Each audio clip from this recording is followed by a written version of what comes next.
Hello, good evening, everyone. How are you all?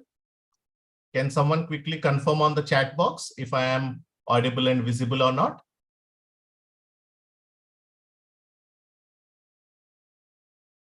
Okay, thank you.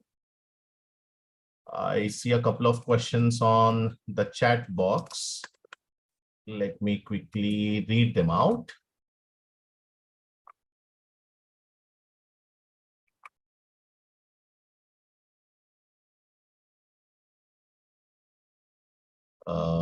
Okay. What number of questions should be solved ideally owing to the difficulty level of the paper? Hriday, your question itself has the answer. The ideal number of attempts typically depends on the difficulty level of the paper. So without knowing the difficulty level, it is not possible for any of us to judge what is the ideal number of attempts. The best way to look at it, what I would suggest is, when you are attempting a test, as you keep two things that you need to keep in mind. Number one, always identify the easier questions to begin with and answer them first. That's very, very important. And the second one is try to get a feel of the paper. As in when you move across, question to question, try to answer. What is it that you are expected to, or how do you feel the difficulty level of the paper is? Now, it is very different from candidate to candidate, because a problem of matrix I might find easy, whereas most of the students might find it difficult, or vice versa. Hence, it is important for each and every one of us to form an individual opinion of your own in terms of how the papers seem to be as compared to the other mocks and past papers that you have attempted. Do the questions seem to be easy, difficult? Are you able to solve more number of questions, etc.? And as I always said, your entire time that you spend on the section should broadly be divided into two parts. The first part is to meet the objective of reaching close to the cutoff or clearing the cutoff. And the second objective is to maximize the score. So there is no point of trying to maximize the score without clearing the cutoff. And the main strategy that we need to follow to be able to reach as close to the cutoff as possible is by identifying the easy questions and attempting them first. Okay. Anyways, let's go through the 2022 Quant MCQ section now and look at how to identify the easy questions, how to attempt them, etc. Now, FYI, no, I won't say the cutoff now. I will mention the cutoff at a later point of time. So let us try to replicate the same as what happens in an actual exam. Okay.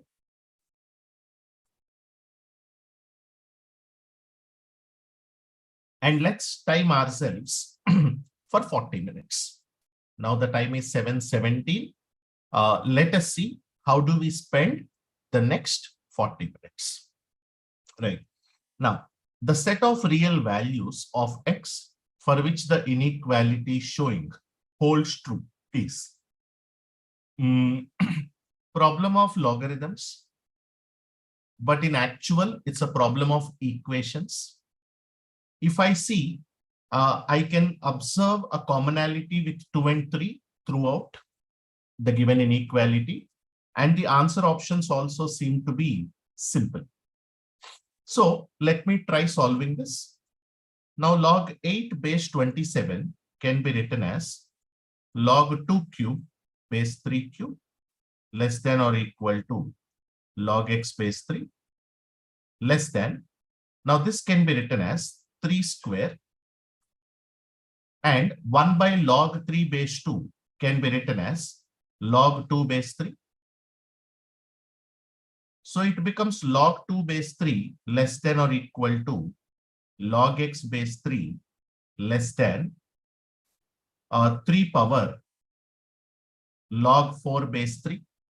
Now, based on the property of a power log a base m is equal to a.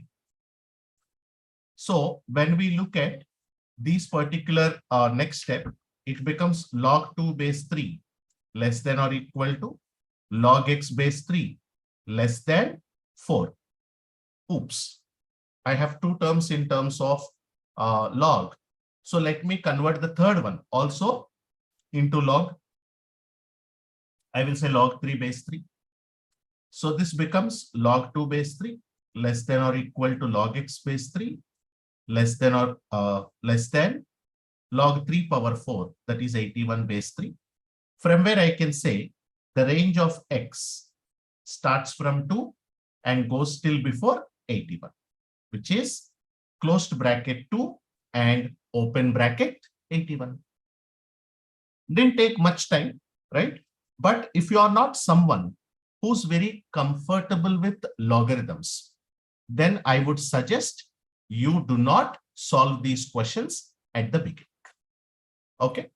Now, and I would consider this either as a question of type A or type B. Moving to the next one.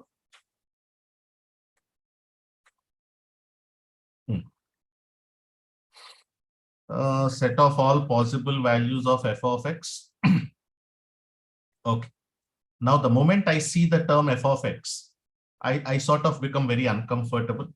And this is also not a very regular format, but the question seems to be simple. So maybe I'll come back and try it later.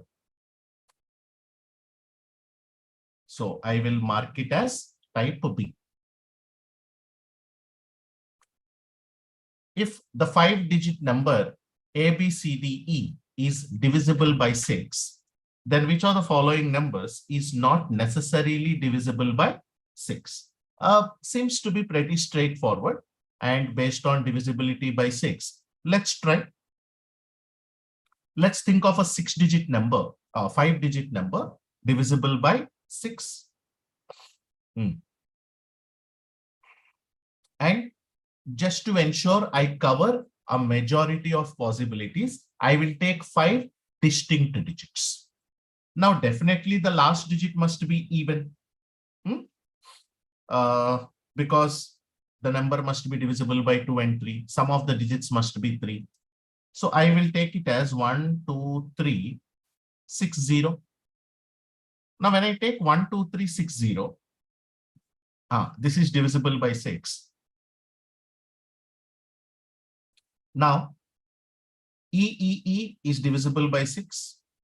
CDBAE, or rather, since I am looking for numbers not necessarily divisible by 6, if you see the fourth option, it is ending with A, and we have taken A as 1, which is not divisible by 6, right? Seems to be a easy one. Next question. Right angle triangle, geometry. Many of us sort of leave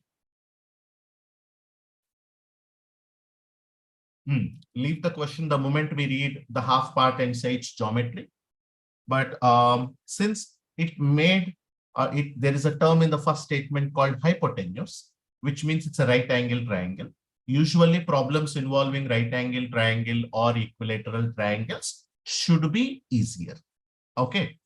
Okay. So right angled triangle ABC, hypotenuse is AC. Okay. ABC. Hypotenuse is 13. Okay.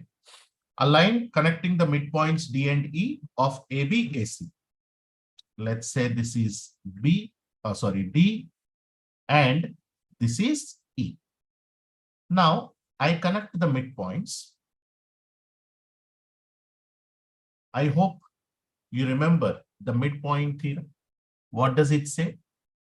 The midpoint theorem says the line joining the midpoints of two sides is parallel to the third side and is equal to half the third side. It is given that length of DE is 6 centimeters. It is half of BC. Now, since DE is half of BC, I can straight away say BC is equal to 2 into 6, 12 centimeters. Answer option 4. Definitely a type A question. Okay, Snigdha, you didn't understand the previous one. Okay, I'll quickly take you through that again. A 5-digit number ABCD divisible by 6. What is the rule for divisibility by 6? The number must be divisible by 2 and 3. Okay. Now, I want to take a number which has 5 distinct digits so that I can cover many possibilities. Okay. Now, I am taking the 5-digit number as 12360 or 12360. It is divisible by 6. Now, A, B, C, D, E.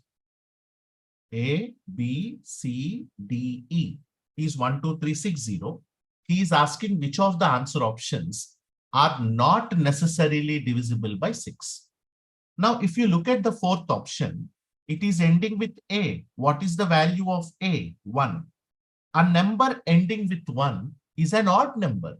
Can it be divisible by 6? No. So hence option 4. Is that clear now?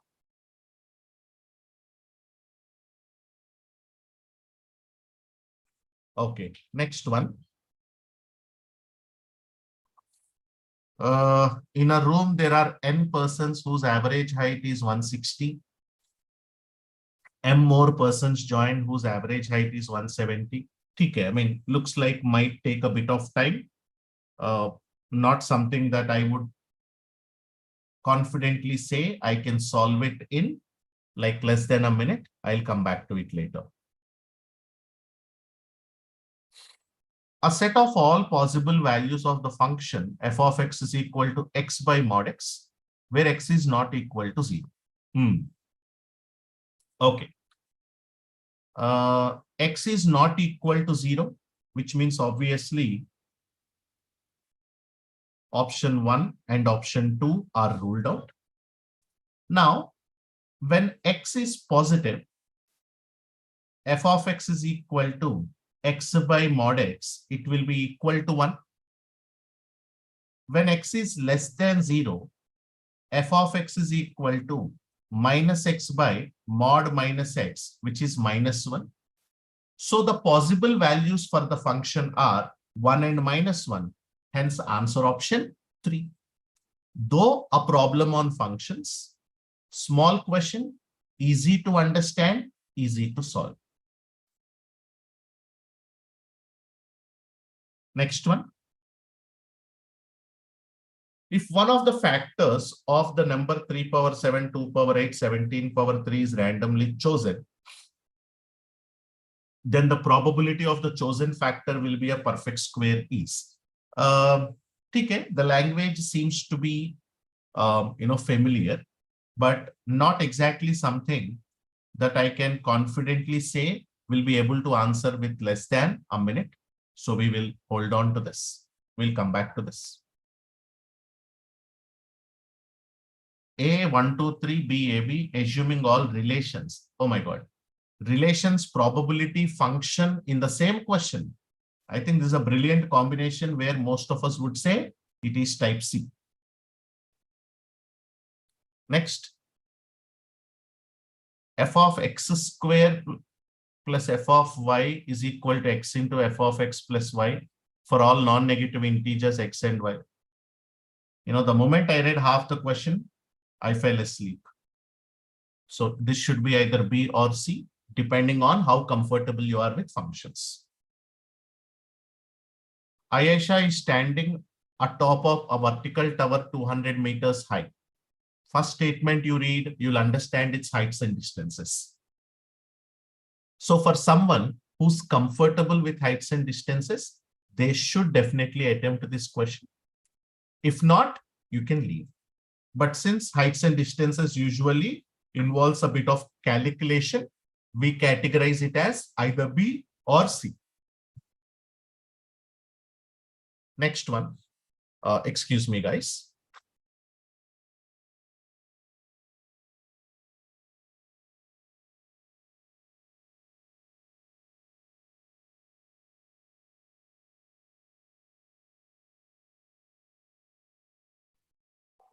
Okay. 0 less than theta less than pi by 4. Oh my God. To C itself, there is sine theta, log, A, B, C, D, median. Okay. Depending on my comfort level, I'll either mark it as B or C. Next. A bowl containing 60 ml orange juice, 40 ml water is poured. Thereafter, 100 ml of apple juice is poured to make a fruit punch, blah, blah, blah. There's so much to read. Okay. Might be easy to solve, right? But I do not know how much time it would take. So let us keep it for review. Suppose A, B, C are integers such that A greater than B greater than C greater than 0.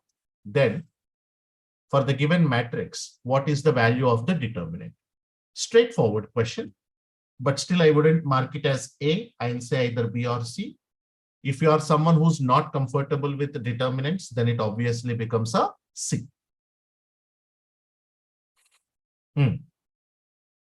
If A is equal to 1, 0, 1 by 2, 0, then A power 2022 is. Same case as the previous one. I'm putting it as B purely because of the fact that most of the students are not comfortable with determinants. Let A and B be two sets such that Cartesian product A into B consists of 4 elements. Set theory, Cartesian product, not something I can solve it immediately. Curve represented by the equation hyperbola ellipse. He lost me the moment I read hyperbola with the foci. 400 meters race, Ashok beats Bipin and Chandan respectively by 15 and 25 seconds. If Ashok beats Bipin by 150 meters. Okay, problem of linear races, standard format, and also direct information. Let's try this. Now, by the time Ashok reaches the finishing point, Bipin is behind by 150 meters and will take 15 seconds more to reach the finishing point. So speed of Bipin is 150 by 15, which is 10 meters per second. So time taken by Bipin to cover the race of 400 meters is 400 by 10, 40 seconds. So time taken by Ashok.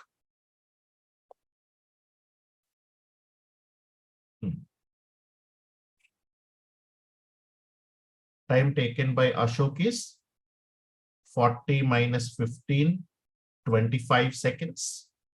And since Ashok beats Chandan by 25 seconds, time taken by Chandan is 25 plus 25, 50 seconds. So speed of Chandan is equal to 400 by 50, that is equal to 8 meters per second. So speed of Bipin and speed of Chandan are in the ratio 10:8. So their distances covered will also be in the same ratio. So when Bipin covers the entire race, that is 400 meters, Chandan will cover 8 into 40, 320 meters. So which means there is a gap of 80. So Bipin beats Chandan by 80 meters. Answer option 2. Of course, wasn't as easy as I expected it to be in terms of the amount of time taken to solve, but still, pretty direct. All that I have to find: speed of Bipin, speed of Ashok, time taken by them, distance covered by them accordingly to Chandan, and the final answer. Number of 4-digit integers which are greater than 1000 and divisible by both 2 and 3, but not by 5. Okay, divisible by both 2 and 3 is 6. So I want number of 4-digit numbers divisible by 6, but not by 5. So it should be divisible by 6, but not by 5, which means I need to find multiples of 6 and I need to subtract number of multiples of 6 and 5, which is 30. Okay. Greater than 1000, the smallest multiple of 6 is 1002, right? Because last digit must be even, sum of the digits must be divisible by 3. And the largest 2-digit number, 4-digit number is 9996. Hence, number of multiples of 6 is equal to 9996 minus 1002 whole divided by 6 plus 1, which becomes, now this is 8994 by 6 plus 1. 616 29, 6 fours, so 1499 plus 1, which is 1500. Now, if you see, usually when I look at multiples of 6, general 6, 12, 18, 24, 30, 36, 42, 48, 54, 60. So in every 5 multiples of 6, there is one multiple of 30. So multiples of 30 is equal to, I can say, 1/5 of 1500, which is equal to 300. So the required multiples of 6, which are not multiples of 30, is 1500 minus 300, 1200. Of course, for someone who is not very comfortable with these format of questions or haven't seen these type of questions, this might sound a bit difficult. So definitely should be either A or B, but not a C.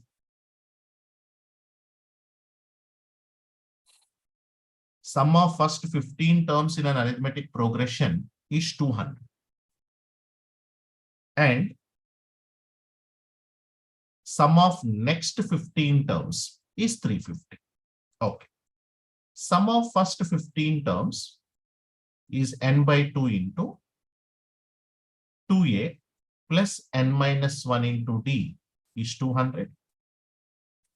Now, suppose if I calculate sum to first 30 terms, then it becomes 30 by 2 into 2a plus 29d is equal to 200 plus 350, because the sum of first 15 terms is 200, next 15 terms is 350. So from here I get 2a plus 14d is equal to 400 by 15, 400 by 15 or 80 by 3. And from here I get 2a plus 29d is 550 into 2, 1100 by 30 or 110 by 3. Subtracting, I get 15d is equal to 10 and d is 2 by 3. Answer option 3. Definitely something each of us should have attempted. The value of k for which the following lines are concurrent is. Concurrent means all the 3 lines must be passing through the same point. Easiest way, calculate the point of intersection for 2 lines, substitute it in the third line. Now, 2x plus 3y is equal to 12. and x minus y is equal to 1. So if I multiply the first equation, let's say with 2, then it becomes 2x, or let's say we will multiply with 3.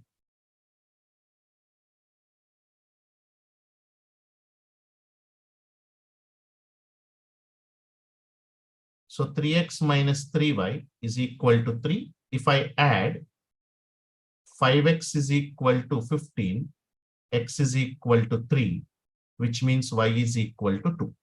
Substituting these in 2x minus 3y plus k equal to 0, we get 2 into 3 minus 3 into 2 plus k equal to 0. Hence k equal to 0. Answer option 3. Though it's a problem of, seems to be a problem of coordinate geometry, but it actually a problem of linear equations. All that we are supposed to do is to solve two equations, find the point of intersection, substitute it in the third. In how many words can the letters of the word management be arranged such that no two vowels appear together? The question and the format seems okay, but what's sort of, putting me into a uncomfortable corner is the answer options. They're so big. Looks like there might be a bit of calculation involved. So for the previous question also, I have spent a bit of time. So maybe I'll come back to this later.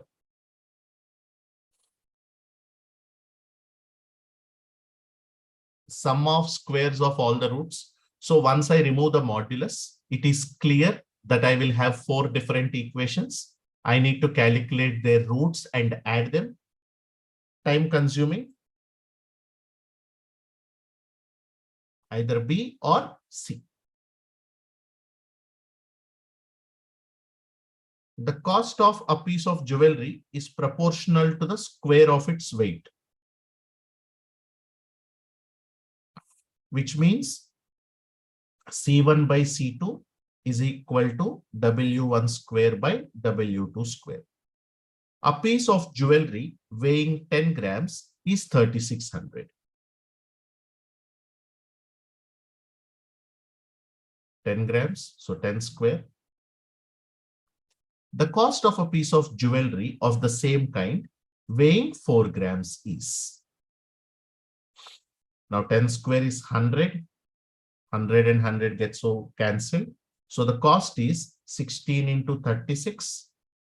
My answer should end with 6. There is only one such option, choice 2. This again is a good solve because I was able to do it in under a minute. The answer options say HCF LCM. Okay, let's see. When the square of the difference of two natural numbers, let us say the numbers are A and B, square of difference of the natural numbers. Oh, sorry.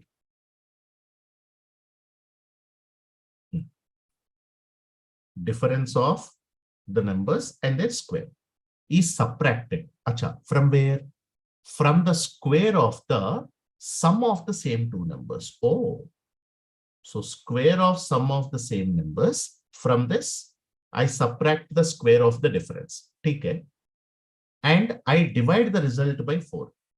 Okay. If you are familiar with the fundamental algebraic formulae, you will know that a plus b whole square minus of a minus b whole square is nothing but equal to 4ab. Even if you don't know that, you open the brackets, you simplify, and what you get is nothing but AB. Acha, product of the two numbers. And don't mark option 2. Read option 2 carefully. It says square of the product of two numbers. No. It's actually product of the two numbers. I don't have product of the two numbers, but see option 4. It says product of LCM and HCF. It's a property, right? Product of two numbers is equal to product of their HCF and LCM. Answer option 4. So definitely a immediate solve. The length of sides of a triangle are so and so, where x is the shortest side. Acha. X is the shortest side, which means less than 21. All options are less than 21. Okay. A possible value of x is. What are the fundamental properties the sides of a triangle should satisfy? Sum of two sides must be greater than the third side. And difference of two sides must always be less than the third side. So which means difference 40 minus 21 must always be less than x, or x must be greater than 19. Hey, luckily there's only one answer option that is greater than 90. Option 1. Definitely a type A question.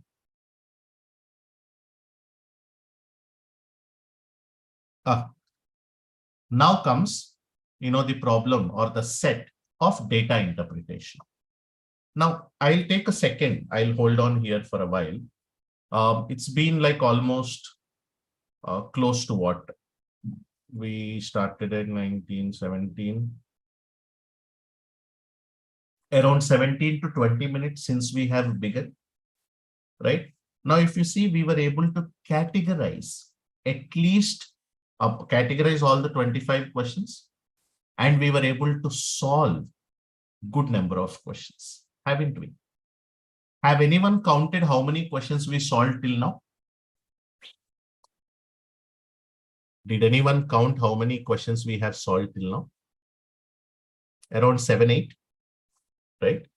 Now tell me, guys, if you have attempted 8 questions and let's say you got 6 of them correct, how much ever careful we are, we end up making mistakes. How many marks you would have scored? 8 attempts, 6 right. Do the math. 22. And you know what is the cutoff for this paper last year? For this section?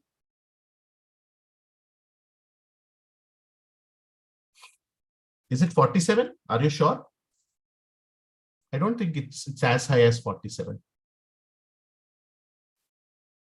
Wait, I'll tell you, I have the details. As far as the information I have says,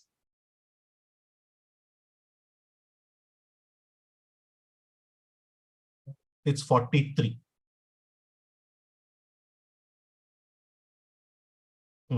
43.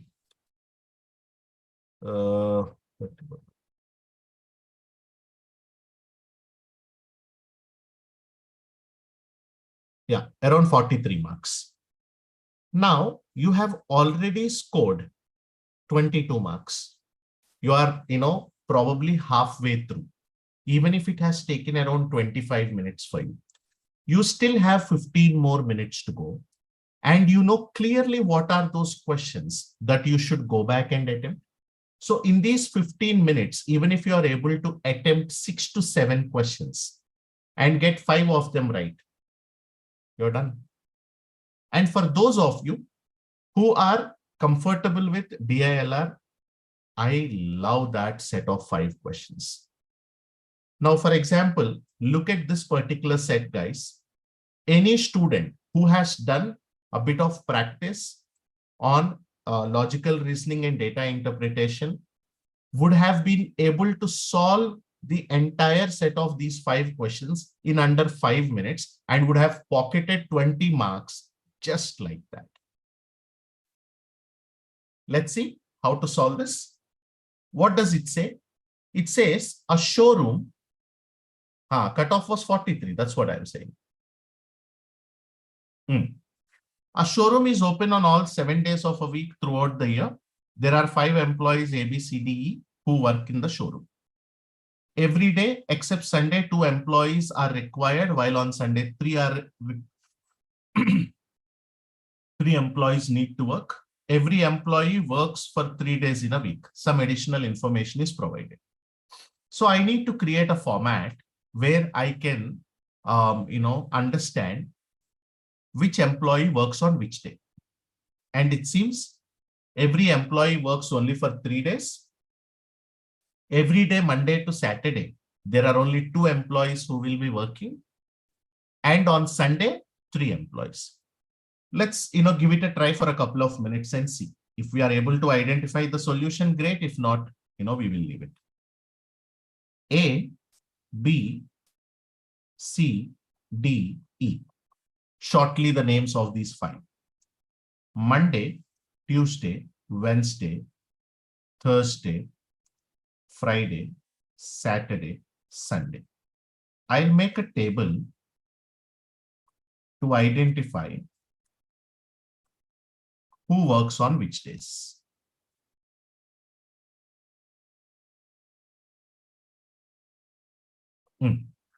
Every employee works on 2 consecutive days, while the third day is not consecutive. Acha, it's mentioned that every person has to work on 3 days. But it seems 2 days will be consecutive, whereas the third one will be non-consecutive. Okay. Alex and Dilip work together on Tuesday and Wednesday, while the other working day differs for them. Okay. So Alex works on Tuesday and Wednesday, and Dilip also works on Tuesday and Wednesday. Now, since they do not work on 3 consecutive days, it means Alex and Dilip did not work on Monday and Thursday. Second point, since every day except Sunday, I need only 2 employees working. On Tuesday, Wednesday, I have Alex and Dilip, so I don't need B or C or E. Next one. Neither Baba nor Kathy works with Alex on any day. Acha. It seems B and C do not work with A. Okay, we will use that when we come there. Kathy does not work either on Saturday or on Monday. Now, Kathy does not work on Monday and Kathy does not work on Saturday, which means Kathy must definitely work on a Thursday, Friday, and a Sunday, because she needs 3 days, right? And from the previous statement, I know that whenever Kathy is working, Alex cannot work. So Alex cannot work on Friday. Alex cannot work on Sunday. It means the third working day for Alex is Saturday.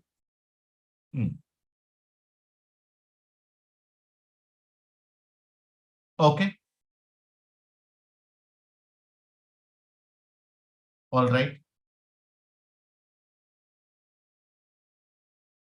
Now, when I see Monday, Monday, Alex, Kathy, and Dilip are not working, but I need minimum 2 guys, right? So it will be Baba and Ethan.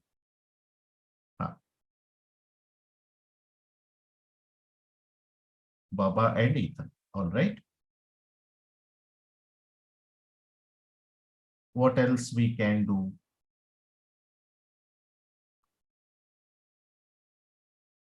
When we look at Thursday, now Alex and Dilip work on different days. Now they work together on Tuesday and Wednesday, but it is given that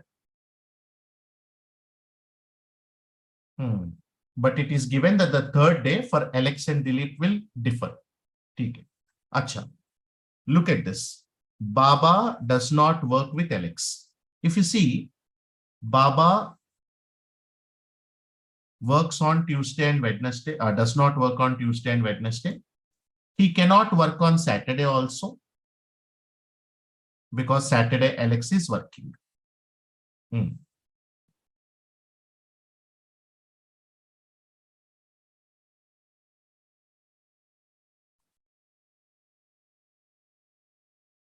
Okay.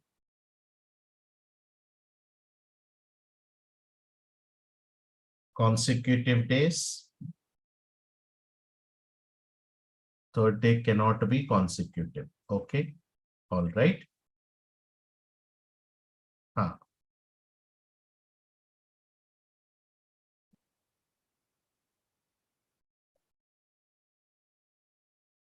Now, if I want the third day for Alex and Dilip to be different. Now, Dilip has to work either on Friday or on Sunday. Dilip has to work either on Friday or on Sunday.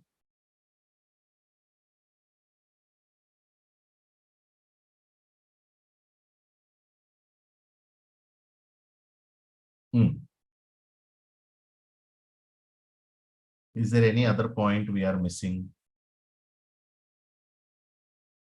Neither Baba nor Kathy.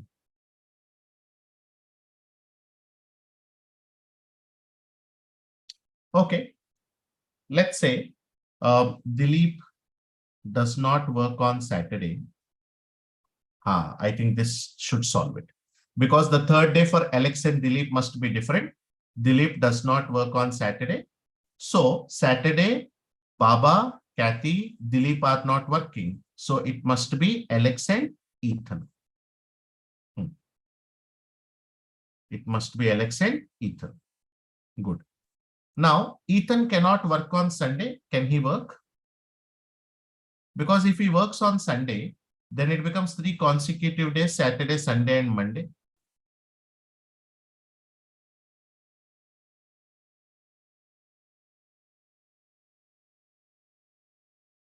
Or does it not?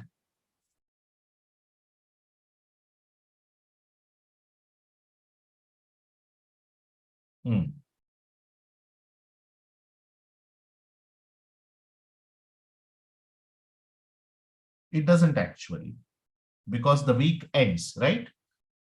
This seems to taking Baba needs to work for 2 days consecutively, right? No, that's what I'm thinking. It's not a rotational, it's only a week. So Baba will work on Thursday and Friday. So he does not work on Sunday. I need 3 employees for Sunday. That's all. Sort of fills all the gaps. Let's see. Which among the following employees do not work together on any of the given days? Dilip and Ethan, they work together on Sunday. Baba and Dilip. Yeah, Baba and Dilip do not work on any of the given days. Option 2.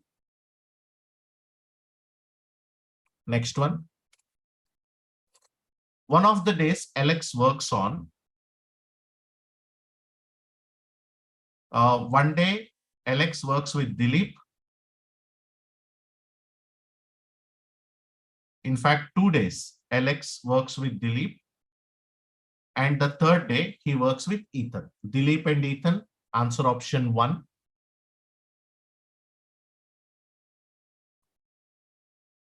Number of days Baba and Kathy work together in a week.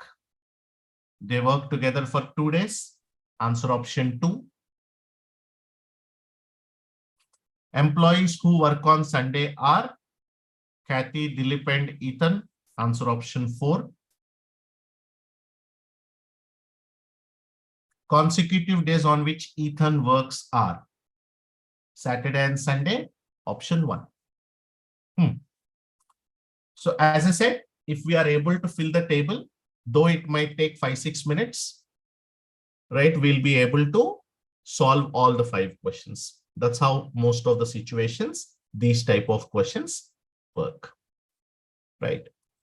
Now, still, we do have 5 more minutes to go. So let us go back and see what are those questions that we can invest our time on.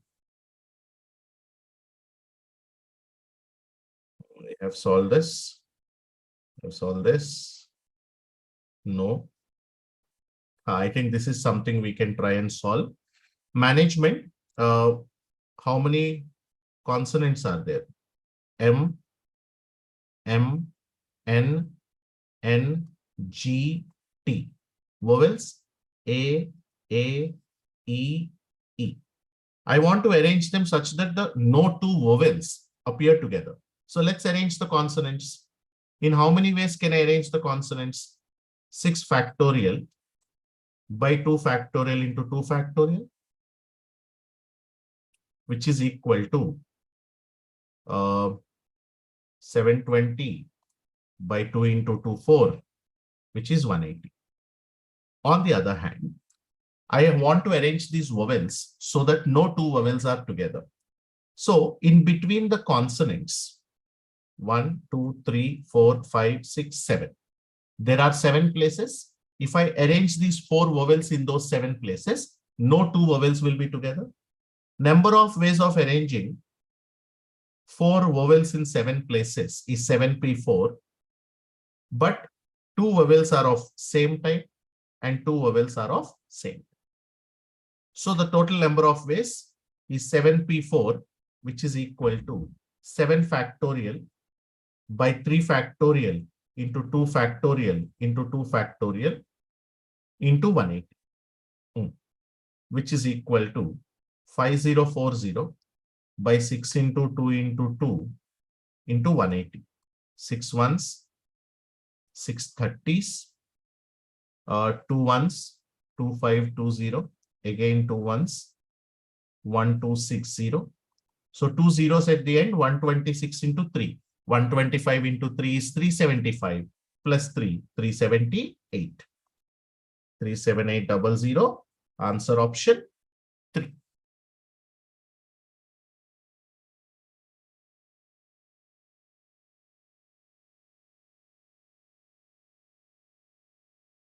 Next one.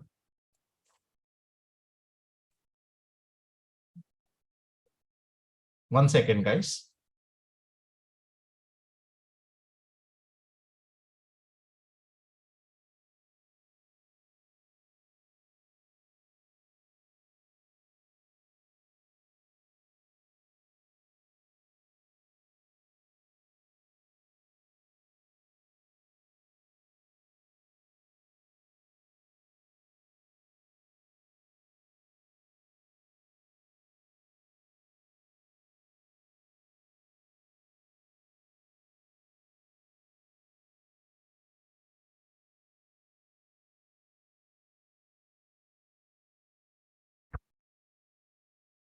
Right.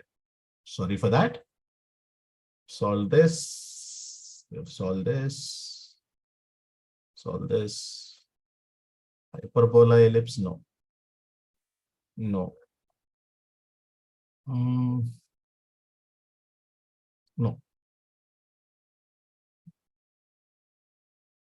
No. Okay, let's see this. Because the numbers are small, maybe we can try this. We have 60 ml of orange juice, 40 ml of water is poured, and then 100 ml of apple juice is poured to make a fruit punch. Okay, orange juice, 60 ml, water, 40 ml, apple juice, 100 ml. So they are in the ratio 3:2:5. 100 Madhu drinks 50 ml. Now, if I divide 50 ml in the ratio 3:2:5, then 3 parts is equal to 15 ml, 2 parts is 10 ml, and 5 parts is 25 ml. So, orange juice left is 60 minus 15, 45. Water left is 30, and apple juice left is 75.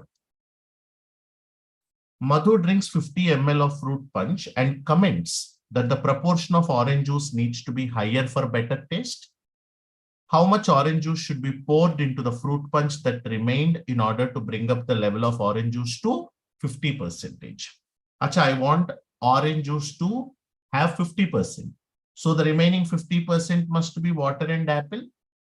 So together, 105 is 50%. So how much should I add to orange so that the total or the orange will become 105? 60 ml.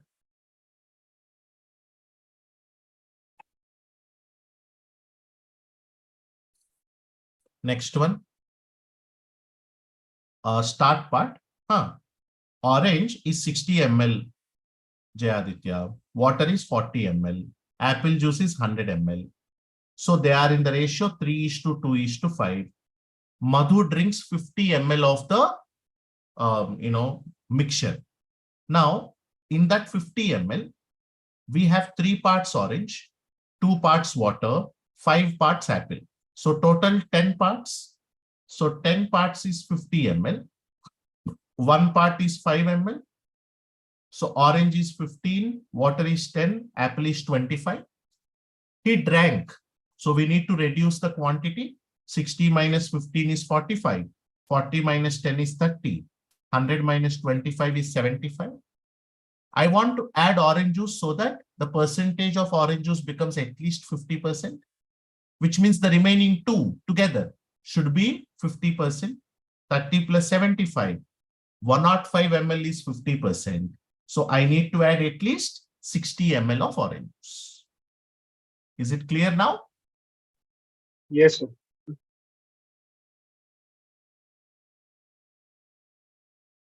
No. Maybe we can give it this shot. We can give this a shot. Ayesha is standing atop a vertical tower 200 meters high and observes a car moving away from the tower on a straight horizontal road. At 11 a.m., she observes the angle of depression to be 45 degrees. At 11:02, she observes the angle of depression to be 30 degrees.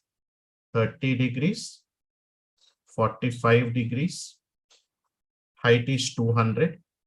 So if I say A, B, C, D, in triangle ABC, because this is 45 degrees, 45, 45, 90. So BC is also 200. And in triangle ABD, it is 30 degrees. So the opposite side and the adjacent side will be in the ratio 1:3.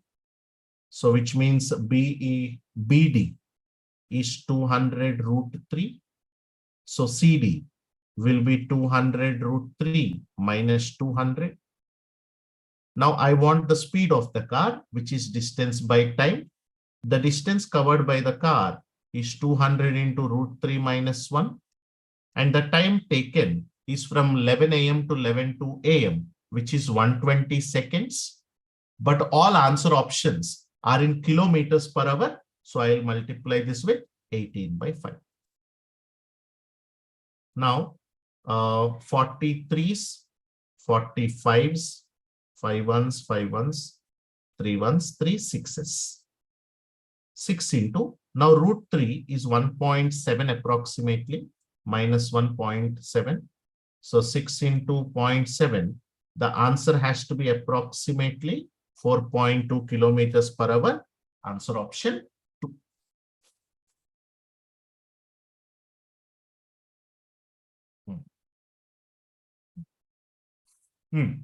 If one of the factors of the number is randomly chosen, number of factors for 2 power 8 into 3 power 7 into 17 power 3 is 9 into 8 into 4. Out of these, if I choose a factor at random, I want the probability that it is a perfect square. So for a number to be a perfect square, the power of the prime factor should be even. So which means for if I select 2, then it can be either 2 power 0 or 2 power 2 or 2 power 4 or 2 power 6 or 2 power 8. So any of these 5. Similarly, 3 power 0, 3 square, 3 power 4, 3 power 6. Any of these 4. 17 power 0 or 17 square. Any of these 2. So favorable cases are 5 into 4 into 2. By total cases are 9 into 8 into 4. 4, 4 gets cancelled, 2 ones, 2 fours, 5 by 36. Answer option 3. I think By now, the 40 minutes time we have taken is over.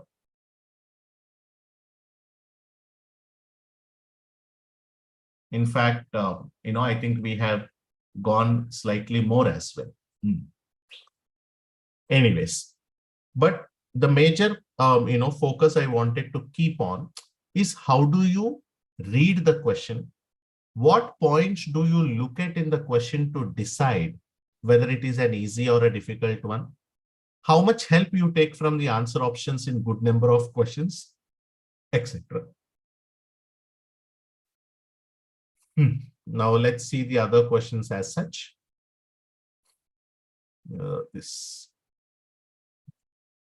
Now we will simply go in chronological order. Now we have solved the first one. This one. Set of all possible values of f of x for which 81 power x plus 81 power f of x is equal to 3 is.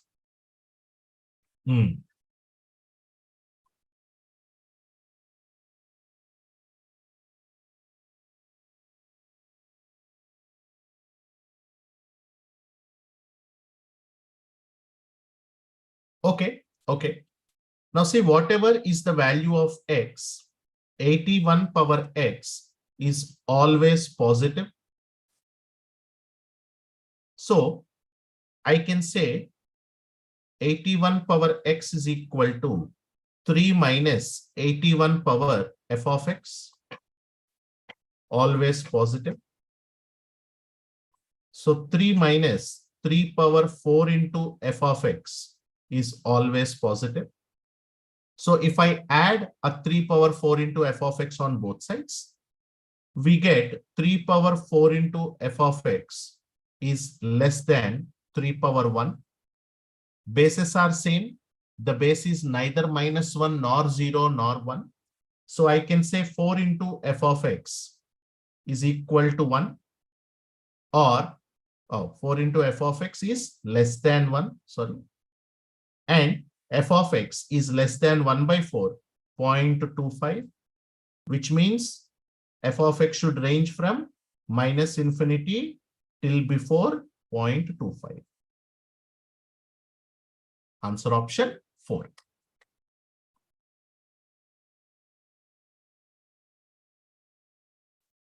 From here on, I'll wait for 2-3 seconds for you guys to note down information before I move to the next question.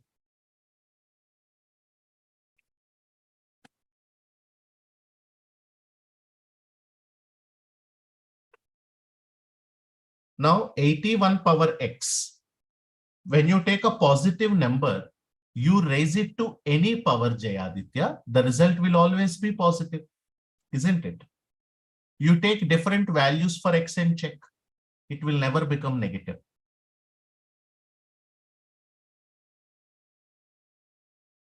It's in fact a property. A positive number raised to any power is always positive. Next one.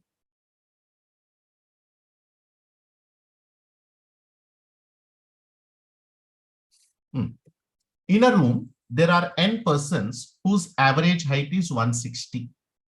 If m more persons whose average height is 172 enter the room, then the average height of all persons in the room becomes 164. So this is like I am combining two groups of people, one with an average height of 160 and the other one with an average height of 172, but the overall average is 164. So the ratio in which I should have number of people in these two groups is 8:4 or 2:1. But what ratio it is? N people with average of 160, M people with average of 172.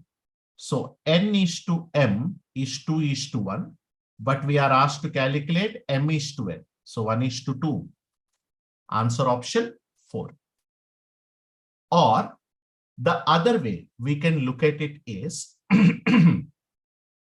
now there are certain people with average height of 160 centimeters. Now, there are certain people with average height of 172 centimeters. So how much of extra height is the second group bringing in? Now the extra height is 12 centimeters per person into M. Now, whatever is the extra, surplus or deficit, when I combine two groups, it must be distributed among all of them. So it will be 12M by M plus N. So if I take the extra height and divide it by overall all people, it must be equal to the average increase in the height, which is 4. So 12M is equal to 4M plus 4N. So M by N is equal to 2 by 1. This is one another way of answering it.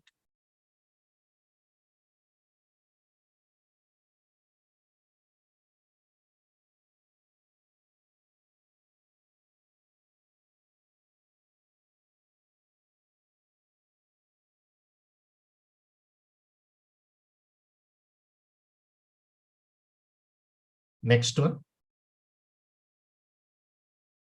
So we have done this.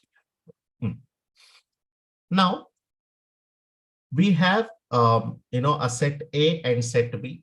Assuming all relations from set A to set B are equally likely. Relation is nothing but elements of one set being mapped to elements of the other set is called relation. Now a relation which is either one-to-one or many-to-one becomes a function.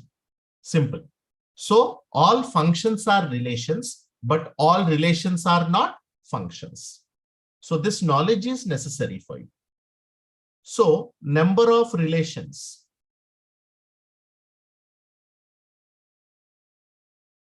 is equal to, now it will be n power m.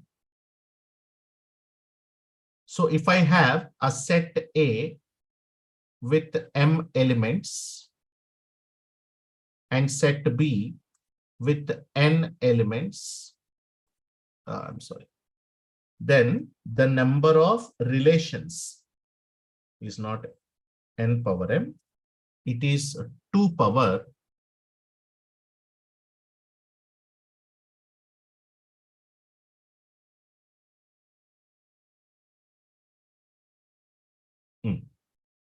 m into n. Right?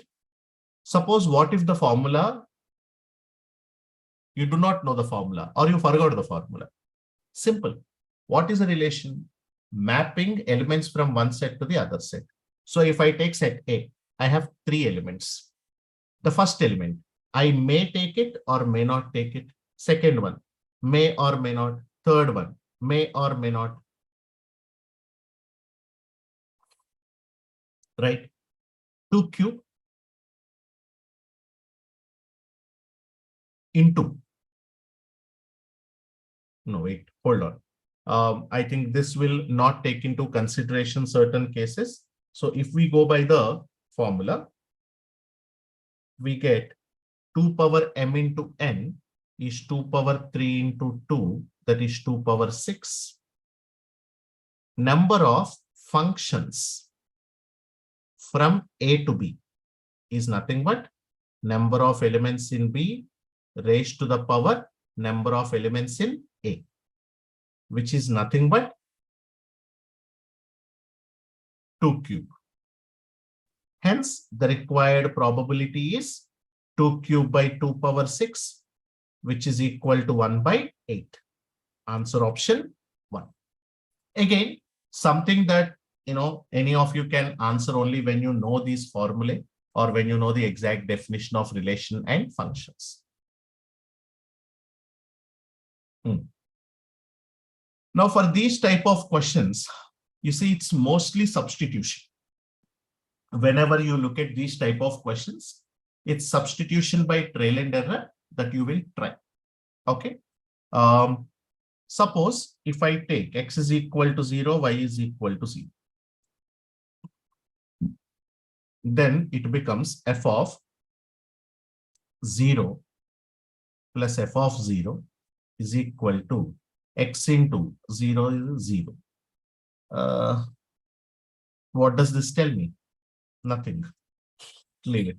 Suppose if I say x is equal to 1 and y is equal to 0, so that at least I can eliminate one of them and find the value of the other one. So I can say f of x square is 1 plus f of 0 is equal to x 1 into f of x plus y is 0. So take it. Now if you see f of 1 plus f of 0 is equal to f of 1, it means 1 plus f of 0 is equal to 1 or f of 0 is equal to 0. I think this is sufficient for us. So if f of 0 is equal to 0, then the expression asked for is also 0. Answer option 3.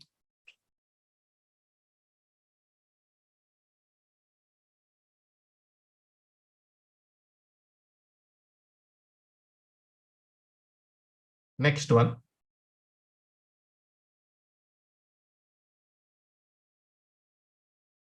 Done this.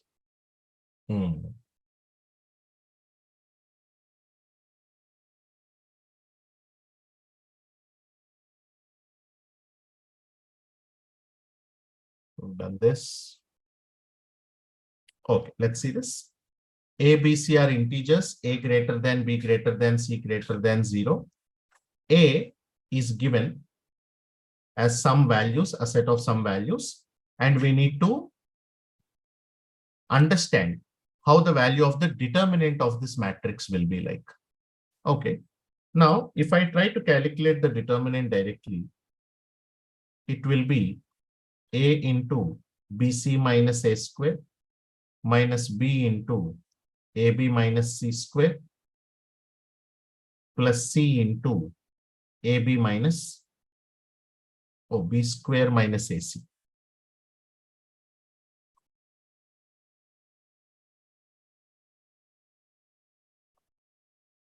A into BC minus A square minus B into B square minus AC plus C into AB minus C square. So I think we'll be able to write it as ABC, ABC, ABC. So 3ABC minus of A cube plus B cube plus C cube. Now the relation between these three we know. If A plus B plus C is equal to 0, then A cube plus B cube plus C cube is equal to 3ABC. Now, let me take a few different values of ABC and check which one works here. ABC are all positive. Now, suppose if I take A is equal to 1, A is equal to 3, B is equal to 2, C is equal to 1, then 3 into 3 into 2 minus now 3 cube plus 2 cube plus 1 cube. 3 into 3, 9 into 2, 18 minus 27 plus 8 plus 1 minus 36 minus 18 negative. Hence, answer option 1. Suppose if anyone has a doubt, now there is an option that says can be positive or negative. How can we determine it's always negative? You can substitute a few more values and check. Or if you look at it, product of three numbers, sum of cubes of the three numbers, which one will be more? Definitely sum of the cubes will be more. Hence, 3ABC is always going to be less than A cube plus B cube plus C cube.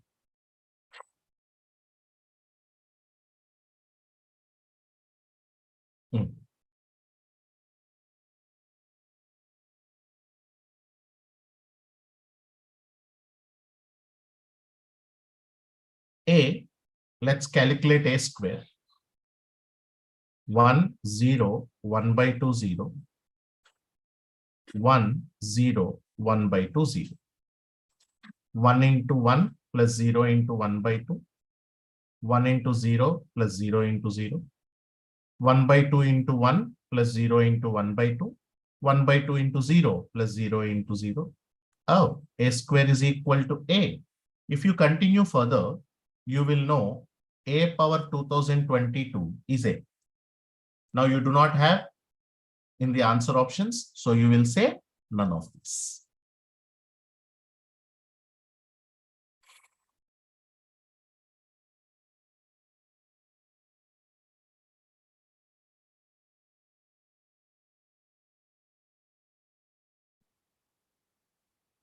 A and B be two sets such that Cartesian product of A into B contains 4 elements.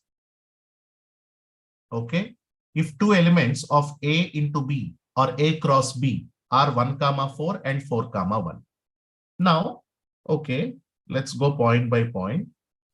A cross B has two ordered pairs, 1, 4 and 4, 1. It means set A definitely has 1 and 4 and set B definitely has 4 and 1. And since I am saying A cross B has only 4 ordered pairs, it means set A and set B have 2 elements each, right? So that 2 into 2, 4.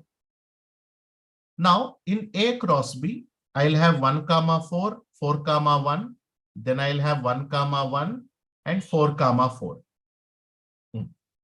This is A cross B.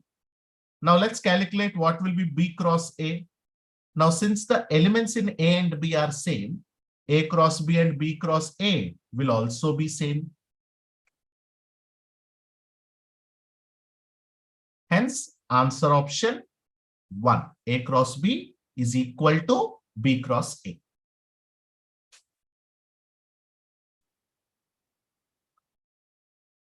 Okay, Akshat, you want me to repeat the previous question? All right. Let's see that. Which question is it? This one. Is this the question you're asking, Akshat?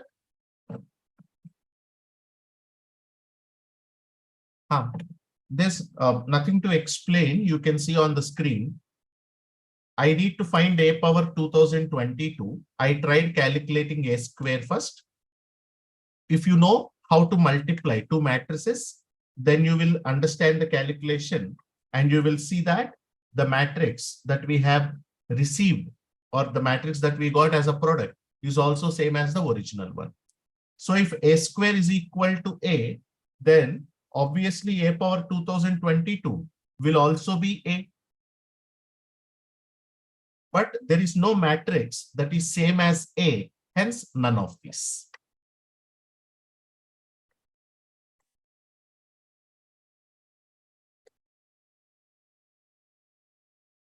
Is it clear?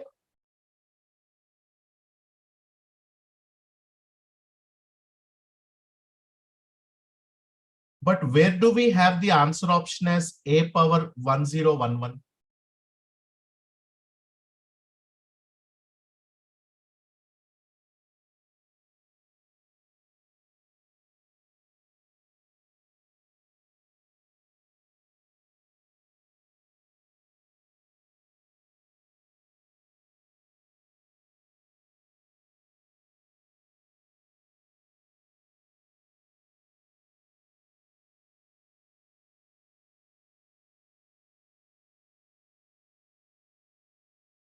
No, but how will 1 by 2 be same as 1011?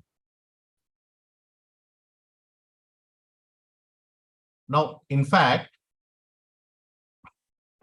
sorry.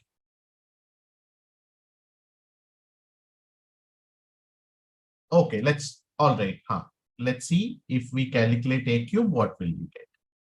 Now, A cube is again A square into A, which is going to be 1 0 1 by 2 0 into 1 0 1 by 2 0. 1 into 1 plus 0 into 1 by 2 is 1. 1 into 0 plus 0 into 0. Half into 1 plus 0 into half, which is half, and then 0. It is same as A, right?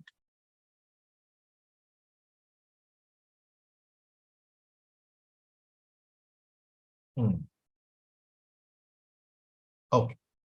Next one.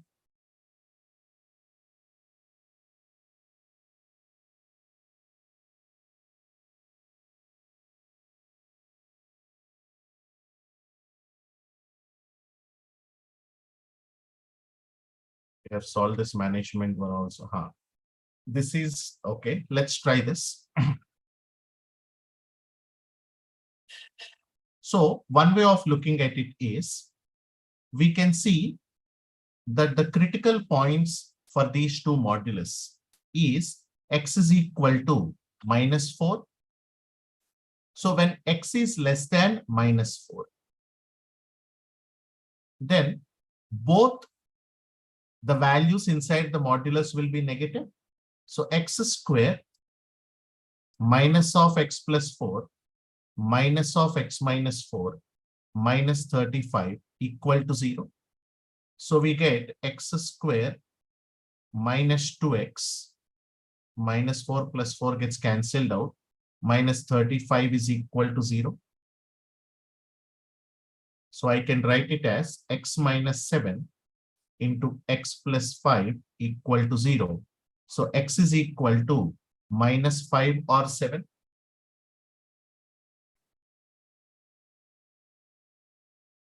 Next, suppose if x lies between -4 and +4, then x square minus x plus 4 will be obviously negative, and x minus 4 will be positive, minus 35 equal to 0.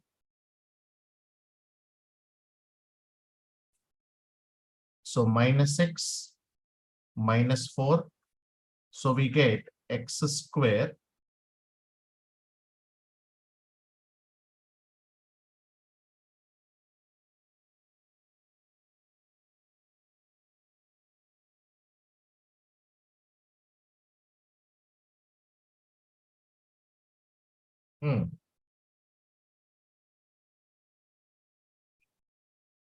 x square plus x plus 4 plus x minus 4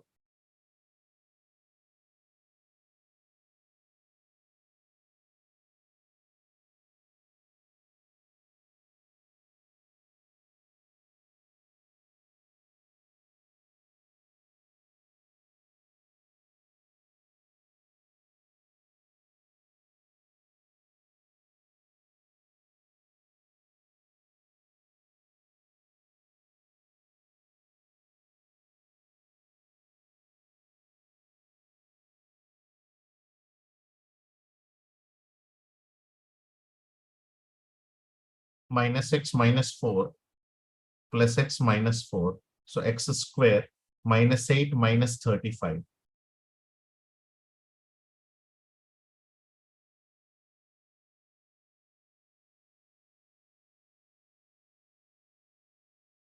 Now x square minus x, ठीक है, all right, makes sense.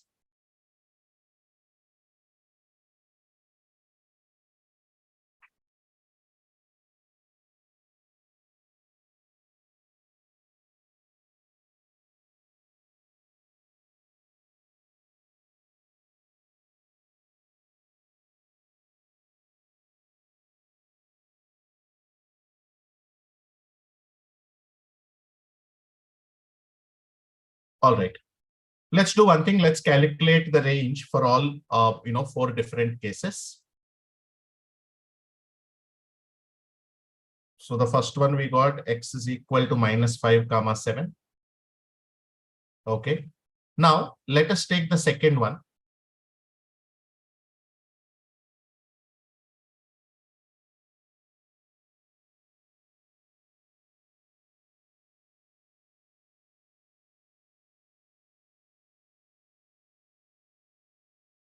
It's x square minus 2x, x minus 7. Okay. At least we got that right.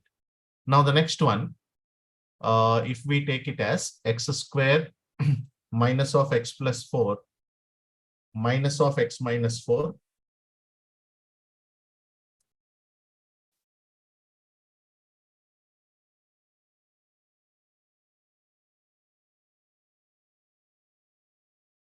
then we get x square minus 2x,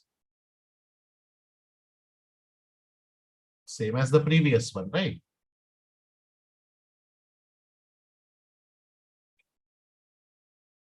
Then I think we need to take one of them as positive.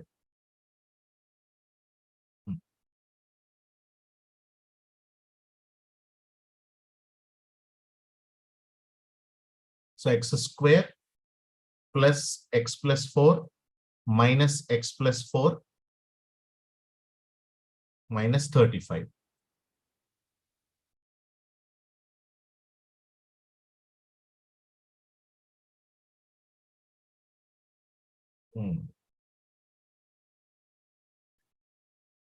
Either both of them can be positive, both of them can be negative.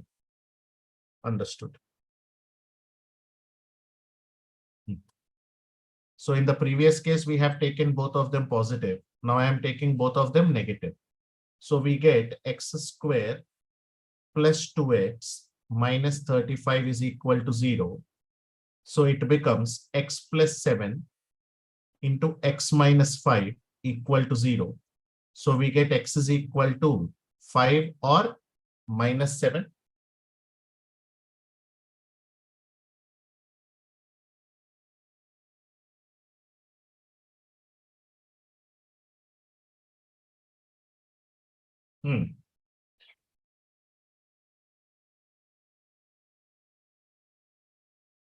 Okay. Now, if let's say one of them is positive and the other one is negative, then x square plus x plus 4 minus x plus 4 minus 35 equal to 0. So we get x square is equal to minus 35 plus 8 is minus 27. So x is equal to square root of 27. On the other hand, I say x square. Now x plus 4 is negative. So minus x minus 4 and x minus 4 is positive. So plus x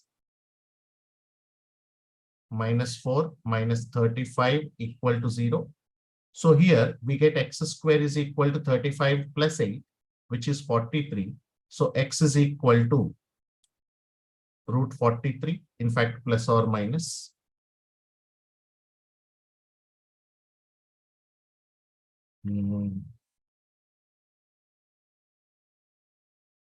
Okay.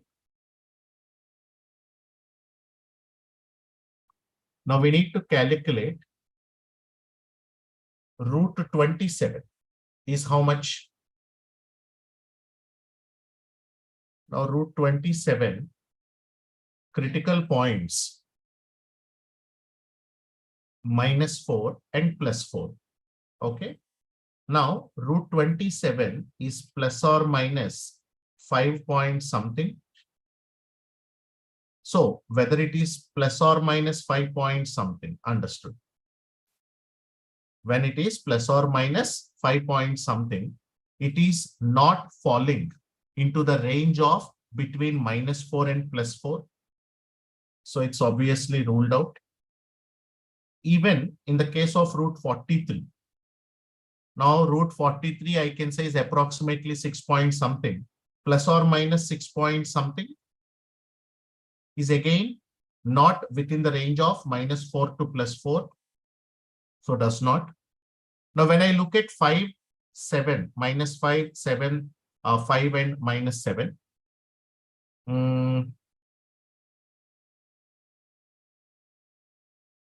We can say now minus 5 when x is less than minus 4 and when x is greater than 4. When x is less than minus 4, obviously x is equal to 7 does not satisfy. when x is greater than 4, obviously x is equal to -7 does not satisfy. So the only roots that satisfy this equation are -5 and 5, sum of their squares. So -5 square plus 5 square, 25 plus 25, 50. Answer option 1.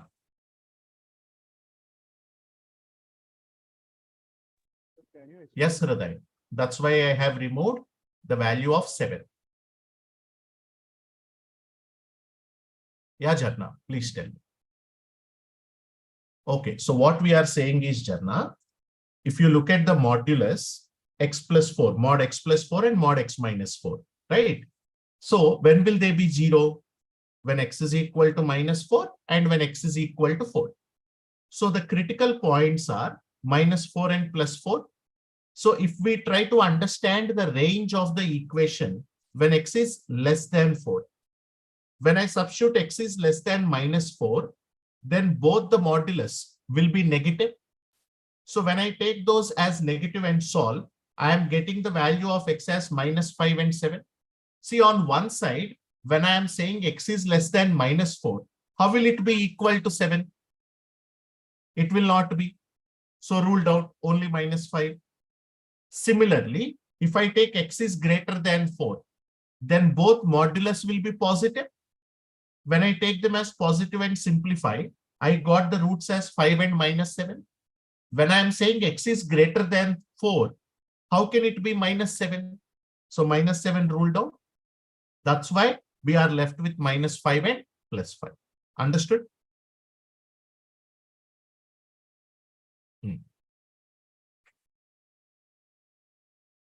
Welcome.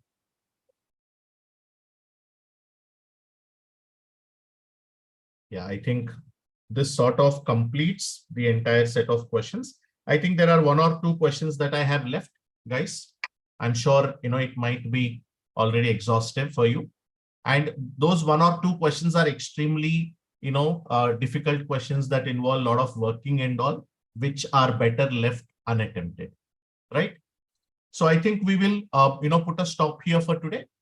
Now, I hope this session was helpful to you guys. You have sort of got a sense of how to understand the questions, how to categorize the questions, and what is the easier way to figure out.